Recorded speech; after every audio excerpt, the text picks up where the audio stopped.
Terima kasih infonya ya Kak Rio. Semoga info dari Kak Rio tadi berguna buat kita ya guys. By the way, ada yang suka main mobil-mobilan, pesawat atau motor-motoran? Di Bandung, Jawa Barat, ada nih galeri yang membuat aneka miniatur kendaraan. Mereka membuatnya dari kayu guys. Tapi jangan dikira karena buatnya dari kayu, hasilnya seadanya ya guys. Beuh, semuanya bisa sangat detail loh. Bukan hanya bagian luarnya aja, tapi lengkap sampai bagian interiornya.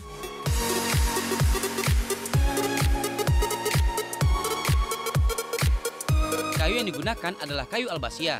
Kayu ini adalah salah satu jenis kayu yang khas dari daerah tropis. Biasanya gampang kamu temui di pinggir jalan tuh. Kayu ini dipilih karena memiliki tekstur yang lunak dan empuk. Jadi lebih mudah saat diserut atau diukir. Pertama, yang harus dilakukan adalah membuat polanya tuh. Pola ini dibuat dari desain mobil sebenarnya. Yang udah diperkecil menjadi skala 1:20. Pola ini harus detail ya guys. Mulai bagian atas, kanan kiri, sampai bagian bawahnya. Nah, kalau polanya udah jadi dan dipotong seperti ini, baru deh tempelkan ke balok kayu yang akan digunakan sebagai bahan membuat miniatur. Pola kemudian dijiplak atau digambar ulang ke balok kayu. Harus detail ya guys, seluruh pola harus tergambar. Kalau udah, mulai deh proses pemotongan. Biasanya bagian yang banyak terbuang adalah bagian atasnya, terutama di bagian atas kap.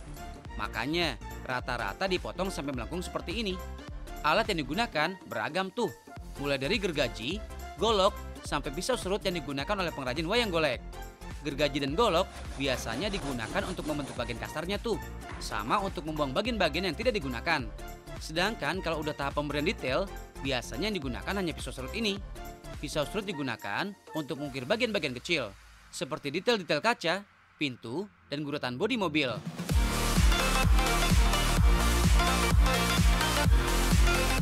Tuh, untung yang digunakan adalah kayu albasia ini, jadi lebih gampang saat diukir seperti ini. Tapi kalau kamu mau pesan jenis kayu lain yang lebih kuat, juga bisa kok. Hanya saja, harganya udah pasti lebih mahal. Selain harga kayunya yang lebih tinggi, proses pengerjaannya juga jauh lebih susah. Kalau semua detail bodi udah dapet, sekarang tinggal pasang roda yang udah dibuat sebelumnya ya guys. Tuh, udah kelihatan kayak mobil sungguhan kan? Kalau miniatur jenis ini, hasil akhirnya dibiarkan warna natural seperti ini tuh. Paling hanya dipernis, jadi warna aslinya tetap terlihat. Tetapi ada beberapa jenis juga kok yang diberi warna pada akhirnya. Kayak aneka miniatur angkot Bandung ini nih. Warnanya bener-bener kayak angkot beneran ya guys. Disesuaikan sama trayeknya.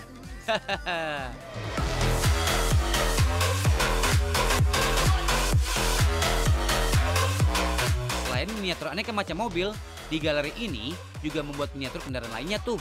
Seperti motor sampai pesawat terbang. Yang paling keren ini nih, miniatur mobil balap Formula 1. Beuh, mobil yang ukurannya dibuat setengah mobil aslinya ini bener-bener dibuat semirip mungkin tuh dengan aslinya. Mulai dari bodi, roda, sampai pembalapnya. Ajib. Bukan hanya miniatur kendaraan ya guys, miniatur orang atau figur juga ada di sini. Lengkap dengan dioramanya juga. Berbagai suasana diorama ada di sini. Keren kan miniatur-miniatur ini? By the way, ada yang tahu nggak sih bedanya miniatur dengan replika? Intinya, sama-sama sebuah tiruan ya guys. Bedanya, kalau replika itu bentuknya dibuat semirip mungkin. Sedangkan miniatur dibuat ukuran yang lebih kecil dengan perbandingan yang sama. Jadi ingat HP replika ya guys, harus hati-hati tuh. Biarpun bentuknya sama persis, jelas fungsinya nggak bakal sama dengan HP yang ditirunya.